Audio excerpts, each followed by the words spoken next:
Ultimately, it seems like she's built a career out of emotionally charged videos that can alienate people. What do you mean Especially alienate those who work in people? service. You know what makes me feel alienated? And this is a little bit of a spoiler of something that I wanted to talk about after this, but it really makes me feel alienated when somebody makes a 5.5-hour video talking about one trans woman. Are you fucking serious? This is so fucking crazy. How is this not just harassment? What? I'm not gonna watch this whole 5-hour video. This is insane. I'll watch your fucking hour-long follow-up video or something to get some idea of what you're fucking saying. But the fact that you are sitting down to make 5 hours worth of content on somebody, I'm going out of order because I'm just like, this is to further, but like, this is just transphobia. It doesn't even really matter what you have to say at this point.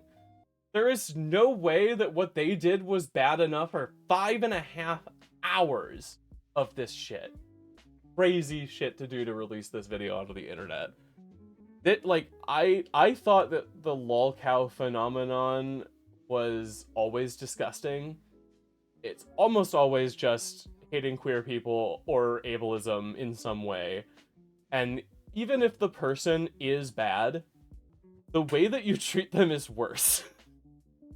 I think this is worse. That makes you look worse. You look fucking crazy. Like, I don't, maybe I'm the crazy one, but I've never made something like this. I've never wanted to. What is this? It's harassment. It has to be. Get back to what we were talking about. But I'm not gonna subject you to any more of this fucking asshole's channel. I went then through and I watched this video they had on Alphaba, who is another trans person with an eccentric life. Ultimately, I'm approaching it pessimistically, right? Because the last trans video that they made seemed to just be transphobia. It makes me doubt that this person has even done much wrong. From my understanding of the situation, Alphaba was seeking a diagnosis.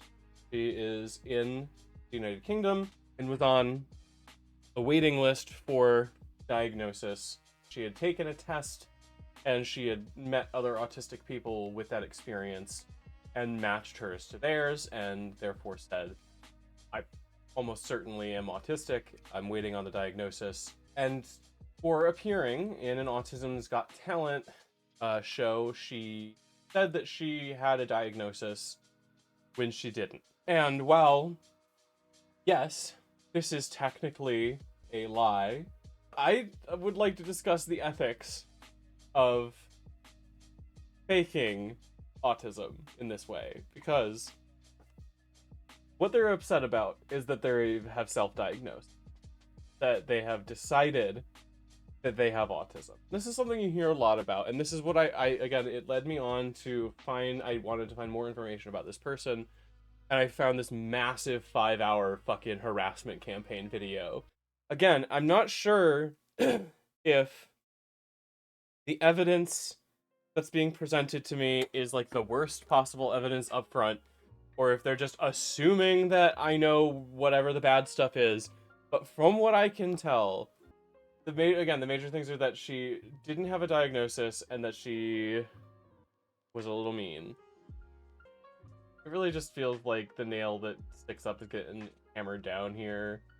This is lolcow in the modern age, and I think we as humans can probably do better than that, right?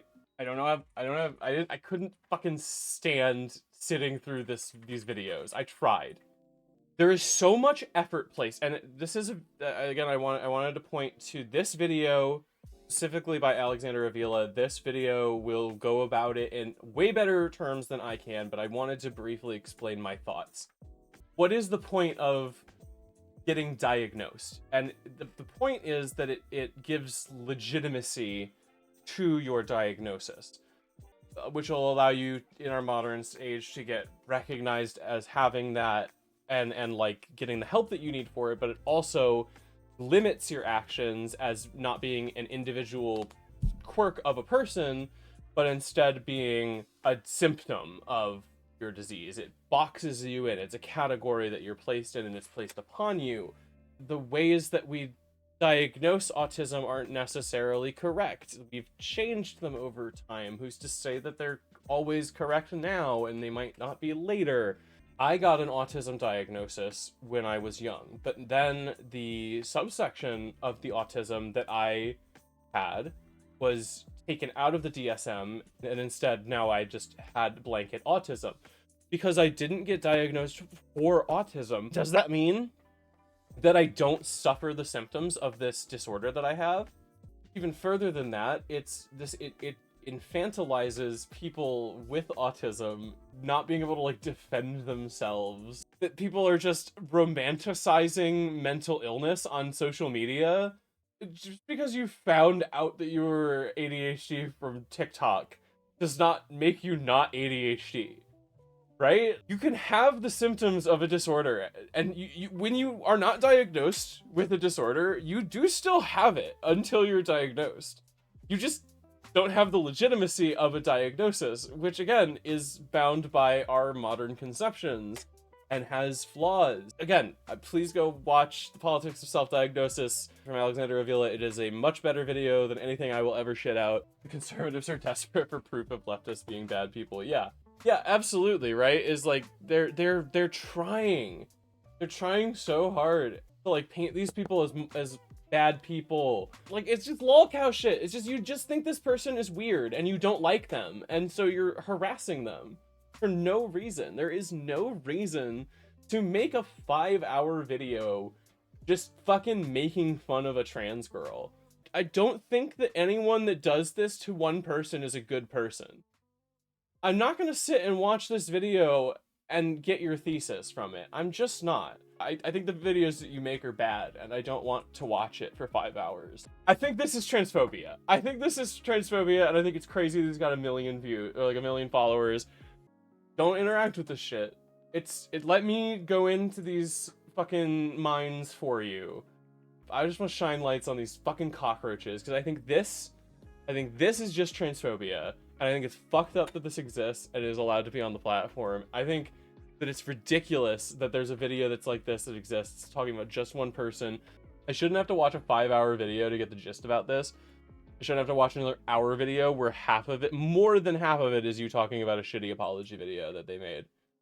I think this is worse. I think that you're harassing this person. Leave her alone.